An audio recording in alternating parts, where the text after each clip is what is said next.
I'm Sarah for Boating New Zealand and welcome to another beautiful Auckland summer day. We're having a look today at the Grand Soleil 43. Despite the French name, it's actually an Italian built production boat.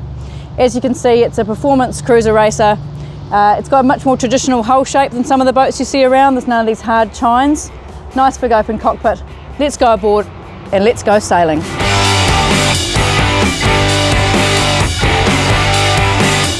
Out here on the Gulf, it's actually a beautiful day and we've got a great breeze for going sailing.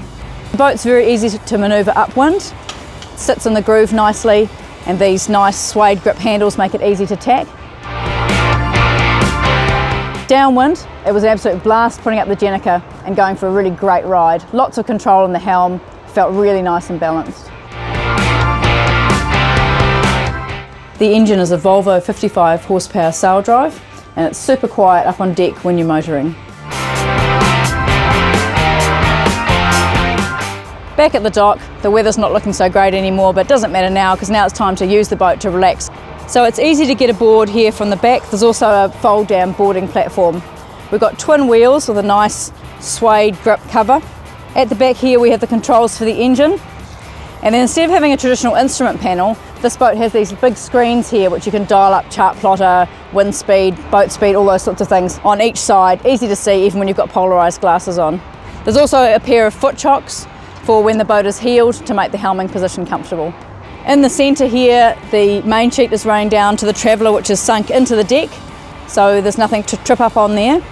It then runs forward and back down the side decks in a German system to these big winches here, which are within easy reach of the helmsman if you're sailing short-handed.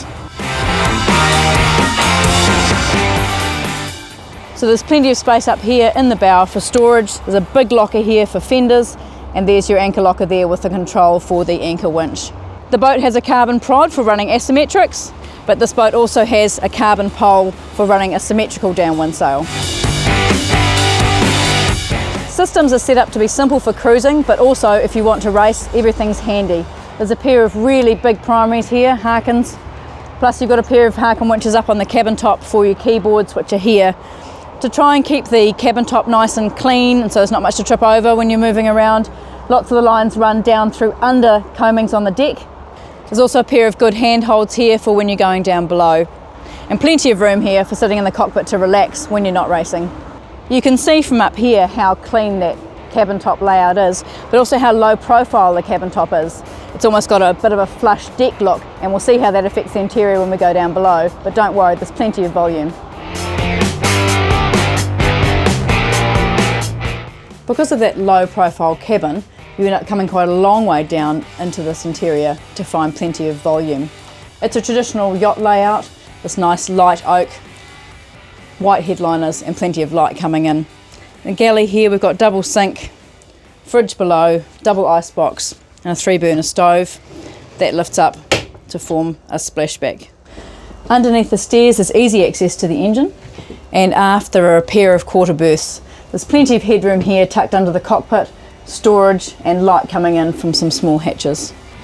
There are 2 heads. This one here to starboard opposite the galley is the day head, and then there's another ensuite in the owner's cabin forward. Forward of that head to starboard is the nav station. You've got easy access to your switch panel and VHF, and then there's plenty of room here in the central saloon. Lots of room to sit around the table here, and then this seat here pulls out so you can sit right round the table. The table also lowers to generate another berth here if you've got extra guests. So up forward in the bow, there's plenty of room here in the master cabin, lots of headroom, light coming in from above, and it's got these in the side so you can look out in the view when you want to, and close them off so you don't get the light in your eyes in the morning. The master cabin has its own ensuite with a head, sink, and that's where the shower for the boat is as well.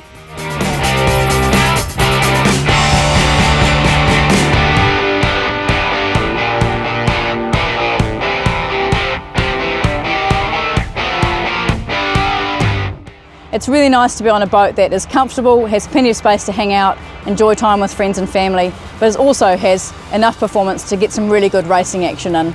The Grand Soleil 43 is a great addition to the import boat scene in New Zealand.